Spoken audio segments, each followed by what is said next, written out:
Bueno, seguimos ya después de la publicidad en el relato de la actualidad informativa de esta jornada aquí en Castilla y León Televisión. Ya saben que los próximos minutos los dedicamos sobre todo al análisis, a la tertulia, una tertulia que voy a compartir con Evaristo Ruiz. Evaristo, ¿qué tal? Bienvenido, buenas noches. ¿Qué tal? Buenas noches. Y con Maite Rodríguez. Maite, ¿qué tal? Bienvenida, buenas noches. Buenas noches. Los dos vienen con la tarea recién hecha porque vamos a hablar, evidentemente, como no, de esos primeros datos de la encuesta de la Agencia de Noticias ICAL. Mañana llega lo mollar, lo interesante, cuando hablemos de la predicción de escaños de cara a las elecciones autonómicas del 26 de mayo. Hoy hablaremos de otros asuntos, pero antes Ernesto Escapa también nos tiene que poner en situación con los titulares de los periódicos. Ernesto, ¿qué tal estás? Buenas noches. Algunos harán eco de esa encuesta, ¿cómo no? Sí, por supuesto.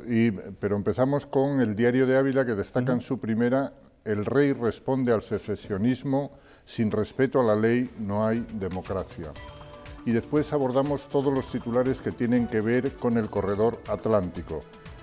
El Diario de Valladolid, El Mundo, destaca en sus páginas de Castilla y León: el gobierno fija el nodo de León como prioritario para el corredor atlántico. Diario de León destaca que el plan del corredor atlántico evita aclarar qué hará en León, aunque sí otorga prioridad al enlace por el Bierzo hacia Vigo para el tránsito de mercancías. Y Diario Palentino destaca que el Gobierno invertirá 370 millones de euros en el corredor atlántico noroeste. La encuesta llega en las páginas de Castilla y León del diario ABC. La Junta recibe un aprobado con una sanidad respaldada por los afines al PSOE. El Gobierno de Herrera logra un 5,17 y educación es la cartera más valorada. Diario de Valladolid, El Mundo, destaca en su portada que una estafa de 130.000 euros a 3 ancianos simulando su rapto por una banda. La detenida engatusó a 2 mujeres y un varón haciéndoles ver que eran su última esperanza en esta vida y tras esquilmarles ideó que estaba secuestrada y se compró 4 pisos en Rumanía. El Norte de Castilla titula: Protos, la bodega Protos elaborará rosado de cigales en una bodega en la que invertirá 6 millones en la localidad de Cubillas de Santa Marta. Y el diario La Razón titula en las páginas de Castilla y León: rechazo a la ley CELA que pretende cerrar los centros de educación especial. Por último, la Gaceta de Salamanca destaca en su primera la imagen del alcalde Carlos García Carballo plantando olmos para una ciudad más verde. Bueno, esos son los titulares y las imágenes de las primeras páginas de los periódicos de nuestra comunidad. Comenzamos hablando con algunos de los datos de esa encuesta. Vamos a hablar de 2 temas. Primero, lo que se refiere a la valoración que han hecho los ciudadanos respecto a la Junta, a la labor de la Junta de Castilla y León y a algunos de los servicios fundamentales, como son la sanidad y la educación. Y después os preguntaré por la valoración que se hace de los políticos nacionales, de los líderes de los principales partidos a nivel estatal. Bueno, ¿os sorprenden esos datos? Sobre todo en lo que se refiere, por ejemplo, a la sanidad, ¿eh? A ti seguro que no te sorprenden, Evaristo, no. Pero después de todo lo que hemos escuchado últimamente, que hasta incluso los afines al Partido Socialista consideren que la sanidad pues no está tan mal en Castilla y León. Es lo que yo he dicho modestamente siempre. La sanidad de Castilla y León yo creo que funciona razonablemente bien y la gente lo aprecia y la educación funciona igual o mejor. De hecho, el lema de Nieto en sus viñetas es estudia y vete. Entonces, a mí lo que me sorprende es que no hayan preguntado por el gran problema de la Junta de Castilla y León, que es la despoblación. Preguntas por educación, muy bien. Preguntas por sanidad, perfecto. ¿Por qué no preguntas por la despoblación? Ya. Que ese es el problema. Estudia y vete. Tu primera valoración, Maite, ¿a ti te ha sorprendido? Sí. Está aprobado o raspado. Sorprende el aprobado de sanidad, quizás por el clima mediático que teníamos de las últimas manifestaciones. Y es verdad que hoy, hablándolo en la redacción, sí que hacíamos como también una especie de autocrítica, que es verdad que las manifestaciones tienen también un sesgo político que tendríamos que haber visualizado quizás los medios de comunicación, y que nosotros individualmente como usuarios vemos y analizamos esos servicios. Obviamente hay problemas, hay saturación, pero también tenemos que ver una parte de corresponsabilidad en esos problemas en los propios usuarios, que no hacemos un uso racional muchas veces del servicio, pero todos coincidíamos en que sí que hay una buena sanidad, mejorable obviamente, con fallas, pero el servicio, como decía Evaristo, es bueno. Bueno, la gestión de la Junta sale bien parada en esa encuesta de Sigma 2 para la agencia de noticias ICAL, bueno, tiene un 5,17, un aprobado raspado, solo suspende en 2 provincias, en Soria y en León. Pero bueno. Bueno, nuestro invitado de esta noche, evidentemente el portavoz, el procurador de la UPL, Luis Mariano Santos, pues lo entendía perfectamente, él como leonés. ¿Tú también lo entiendes o no? Bueno, la verdad es que se acumulan, en León se han acumulado, sobre todo en los últimos tiempos, muchos problemas, problemas como para desesperanzar a la gente. Y los problemas se atribuyen a veces a la administración que tienes más próxima, sin ponerse a descifrar muy bien, muy claramente, si corresponden a esa administración o corresponden a otra. Ahora mismo, la montaña leonesa, el domingo hubo una manifestación en La Robla, está prácticamente desolada. Ya. Bueno, y segunda parte. Población. Despoblación, claro. Segunda parte de esa encuesta, la que tiene que ver con la valoración de los ciudadanos de los líderes políticos nacionales. El que sale mejor parado, ninguna prueba, ya se lo adelanto, pero el que sale mejor parado es Albert Rivera, que obtiene, ya lo ven, un 4,41, a continuación Pablo Casado con un 4,22, Pedro Sánchez con un 4,10, el líder de Vox, Santiago Abascal, un 3,16, y en último lugar Pablo Iglesias, con un 2,81%, creo que era la nota que le daban. ¿Os sorprende también esa valoración, esa cautela, ¿no? ¿O no? A mí siempre me ha sorprendido que no apruebe nadie, ¿no? O sea, que las notas son muy bajas.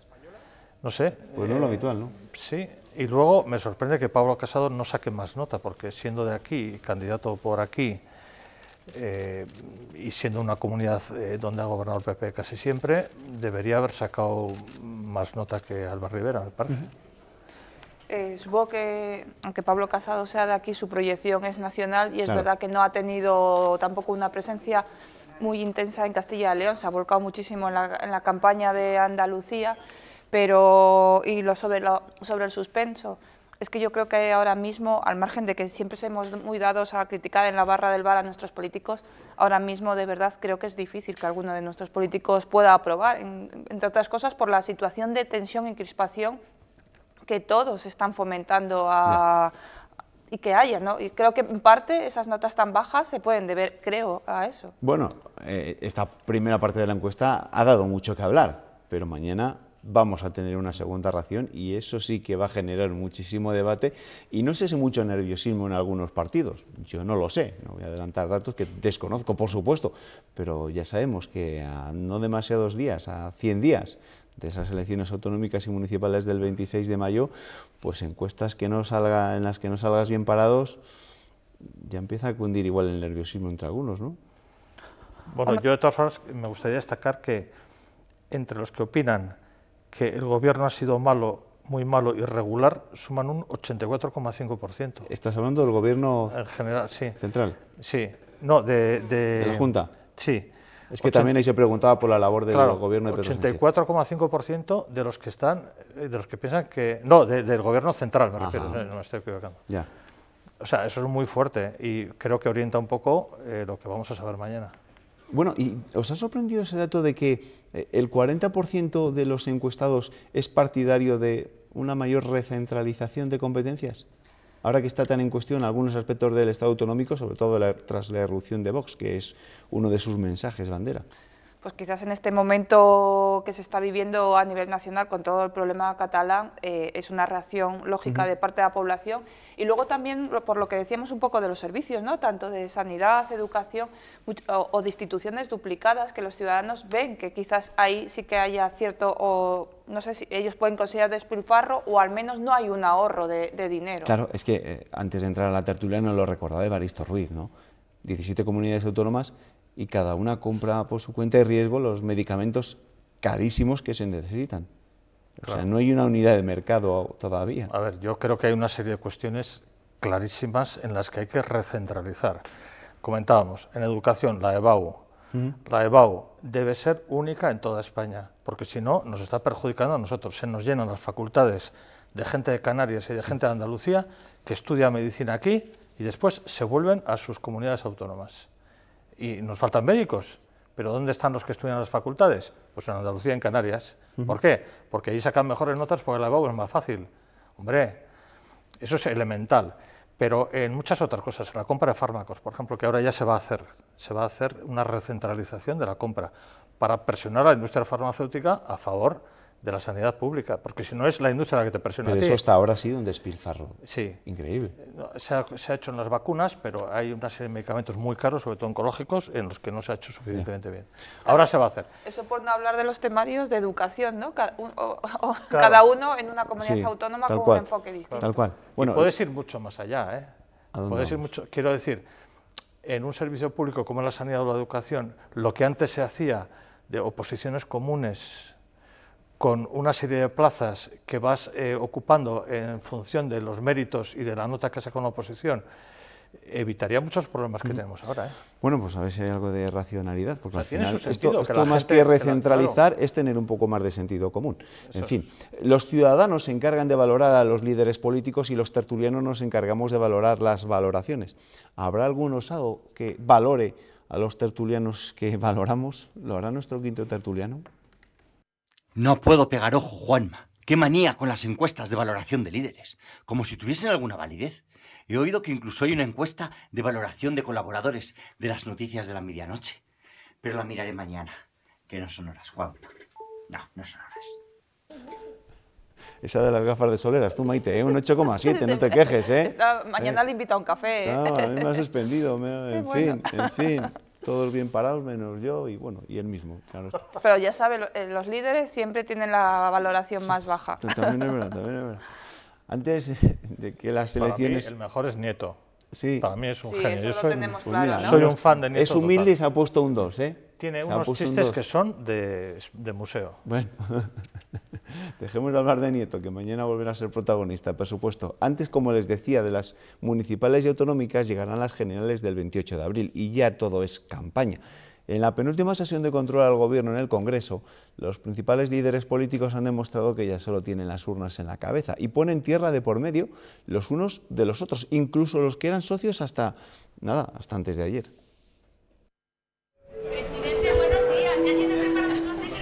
Penúltima sesión de control al Gobierno en el Congreso. Nadie hizo tanto daño a España nunca en tan poco tiempo. Yo me metí en política para que no haya presidentes como usted. Que ha sonado ensayo general de precampaña. Empaquete el colchón porque lo sacará de Moncloa dentro de 2 meses. ¿A qué nivel, señor Casado? Usted ha traído aquí el insulto y la mentira. El insulto y la mentira como proyecto político. Mire, señor Casado, usted tiene la lengua larga del insulto y las patas muy cortas de la mentira. El PP ha remitido con el libro del presidente. Ciudadanos ha buscado sin éxito. ¿Usted puede decir aquí hoy que nunca indultará a los golpistas en Cataluña? Una respuesta. Nosotros hemos venido aquí a liderar el cambio y usted lo único que está haciendo es liderar el cambio de chaqueta permanente. Hasta Unidos Podemos, socio preferente del Gobierno. Estos recortes es la prueba más evidente de que ustedes no son de fiar y de que cuando creen que ustedes nadie les ve, se comportan como el Partido Popular. Ha marcado distancias de cara a las urnas. Es evidente que estamos en precampaña electoral, señora Montero. Y tan evidente como que el PP ha convertido a la vicepresidenta. Usted va a pasar a la historia como la relatora de su fracaso. En relatora de Sánchez.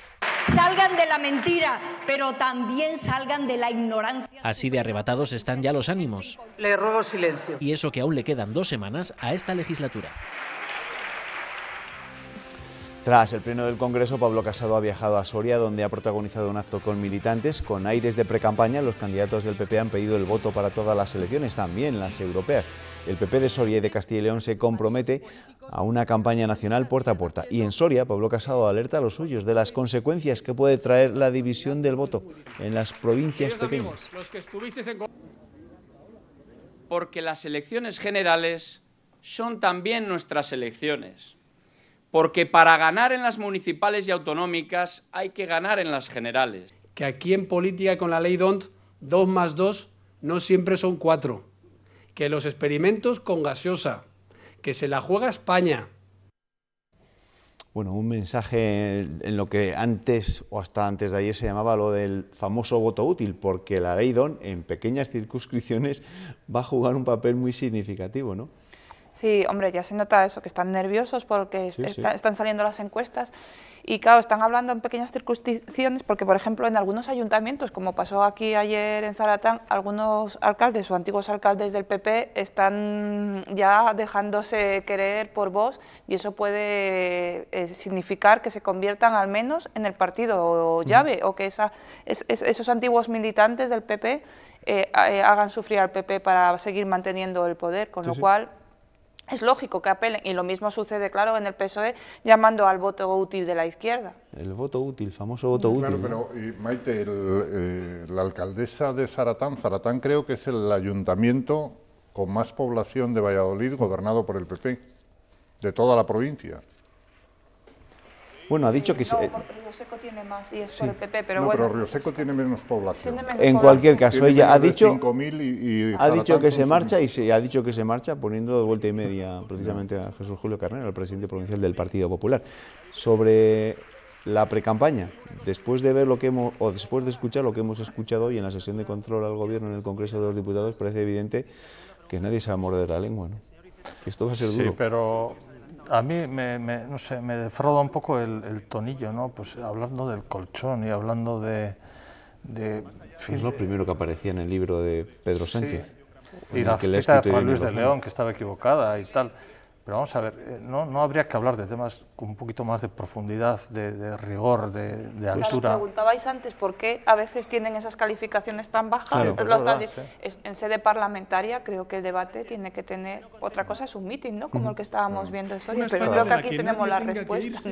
Yo creo que ellos practican y crean un clima tabernario en el Parlamento, que es lo que trasciende, y en ese clima la gente pues también los juzga con un criterio tabernario. Bueno, es que yo creo que nos subestiman, o sea, piensan que somos tabernarios y nos hablan como a tabernarios, cuando hay temas de muchísimo calado que, sin embargo, no salen ahí. Es más, ahora está de moda decir, pactos de Toledo, sacamos las pensiones del debate político y lo tratamos en el Pacto de Toledo, sacamos la educación para no politizarla y lo sacamos del Congreso, sacamos la sanidad, entonces, ¿para qué sirve el Congreso? Que es donde hay que hablar de estas cosas. ¿Para qué sirve la política? ¿Para echarse los trastos unos a otros? ¿Cabrearnos a nosotros entre nosotros cuando ellos se van a tomar café luego todos juntos? No sé, a mí me parece que es un nivel patético. Bueno, pues veremos cómo evoluciona este nivel, si hacia más patético todavía, que es como nos tememos, o mejora un poco. En fin, se lo contaremos. En el juicio al procés hemos escuchado a varios de los acusados situar la voluntad popular por encima de la ley. Frente a esa postura, este miércoles el rey don Felipe advertía que no se pueden situar supuestas decisiones democráticas por encima de la ley. Felipe VI ha recibido el premio de la Asociación Mundial de Juristas por su inquebrantable defensa del Estado de Derecho. No es admisible apelar a una supuesta democracia por encima del derecho, pues sin el respeto a las leyes no existe ni convivencia ni democracia, sino inseguridad, arbitrariedad y, en definitiva, quiebra de los principios morales y cívicos de la sociedad. Y de nuevo al rey, después de su famosa comparecencia ante todos los españoles tras el referéndum ilegal del 1 de octubre, ha vuelto a ser a quien mejor se le entiende, ¿no?, a la hora de definir un poco la estrategia que están utilizando los acusados del proceso, ¿no?, todos situando la voluntad popular por encima de la ley, de la democracia. Sí, lo que pasa es que yo personalmente no acabo de entender muy bien lo que dice el rey, porque yo creo que sí, la democracia está por encima de la ley, porque la que hace la ley es el pueblo. Entonces, hay que... Pero sin ley puede haber democracia.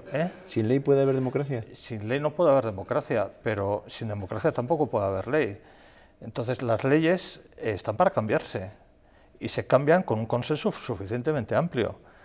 Y precisamente emanan del pueblo, del poder soberano del pueblo, que se representa en el Congreso de los Diputados, que es el que emana las leyes, ese poder legislativo. Entonces, ese juego de palabras a mí no me convence mucho, la verdad.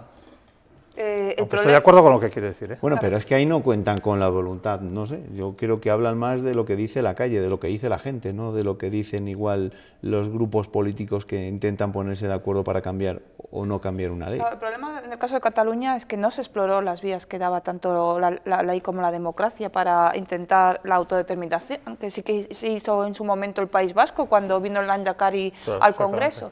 Ellos dicen que no, porque ya había habido un no anteriormente, pero ahora mismo había una composición diferente y además era el paso lógico. Entonces, en este caso, no es que se apele a la ley o a la democracia, es que no utilizaron ninguno de los recursos en este proceso de Cataluña. Bueno, sí, pero eso que es cierto, decir que la ley está por encima de la democracia, a mí me parece que es una frase cuando menos equivoca. Bueno, pero bueno. Es complejo. Vamos a cambiar radicalmente de asunto porque el juicio del proceso va para largo y nos va a dejar muchas jornadas, no sé si de gloria o de tristeza, pero de ello hablaremos, por supuesto. La diócesis de Astorga ha sido la primera en crear una delegación de acompañamiento y protección de víctimas de abusos sexuales.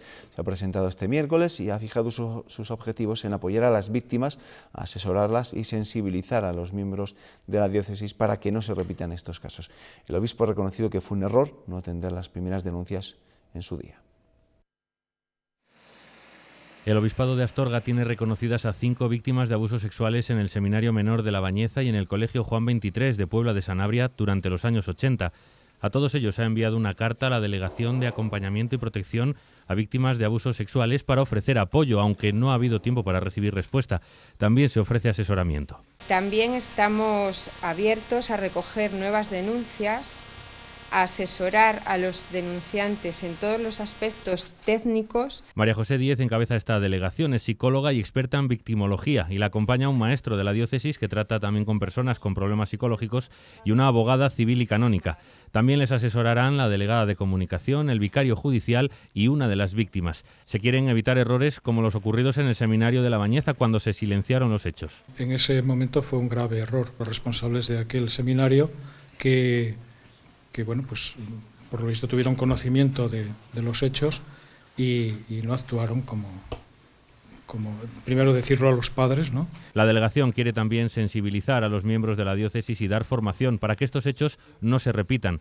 El obispo de Astorga cree que hoy en día la mentalidad es otra, que la ley es más estricta y el respeto a los menores mayor aún. El interés superior del niño, ha dicho, debe ir grabado a fuego en el corazón. Este jueves, por cierto, hay una cumbre en el Vaticano para abordar precisamente este problema en la Iglesia. ¿Qué os parece esta figura que ha puesto en marcha la diócesis de Astorga? Pues a ver... ¿Es suficiente para atender precisamente la reclamación de estos que han denunciado sufrir abusos sexuales? Yo me considero católico practicante y este tema me parece dolorosísimo, gravísimo en la Iglesia. El Evangelio dice, Jesús dice que el que escandalizara a uno de estos pequeños, más le valiera atarse una piedra de molino al cuello y tirarse al mar, fíjate tú, qué frase. Y sin embargo, se ha estado encubriendo a pederastas sacerdotes. Cuando se les ha descubierto, se les ha puesto penas mínimas, 10 años de suspensión, que no es nada, había que expulsarles del ministerio sacerdotal. Y que el mismo obispo que ha encubierto sea ahora el presidente de la comisión encargada de esto, me parece una burla. Y espero que el Vaticano sea contundente, porque si no esto puede hacer un daño a la Iglesia terrible, terrible. Mete. Al margen con todo lo que ha dicho, que estoy de acuerdo, el problema es que no sé si la atención no creo que les corresponda a ellos. Yo creo que la Iglesia tendrá que hacer la investigación, pero tanto las denuncias como la atención creo que tienen que estar en otro punto y en otras instituciones, que además ya el sistema puede resolver. Pero es que es muy complejo que ellos se encarguen de la atención o la orientación. No tengo muy claro si es buena idea. Ernesto, ¿cómo lo valoras? Pues fíjate, en el caso del Obispado de Astorga, con este mismo obispo, uno de los condenados, Ramos Carrión, recibió un homenaje en Tábara. Es decir, y eso es lo que ha escandalizado a las víctimas, a sus víctimas en Sanabria y en La Bañeza. Bueno, pues reflexiones sobre un tema evidentemente muy polémico que ha marcado los últimos años en la Iglesia Católica. Gracias, Evaristo. Gracias, Maite. Muchas gracias a vosotros. Nos vemos. Ernesto, aquí te espero mañana, que mañana va a ser una tertulia también muy intensa, porque mañana vamos a conocer esos datos de la encuesta de Sigma 2 para la agencia de noticias ICAL, donde veremos las proyecciones de voto de cara a esas elecciones autonómicas del 26 de mayo.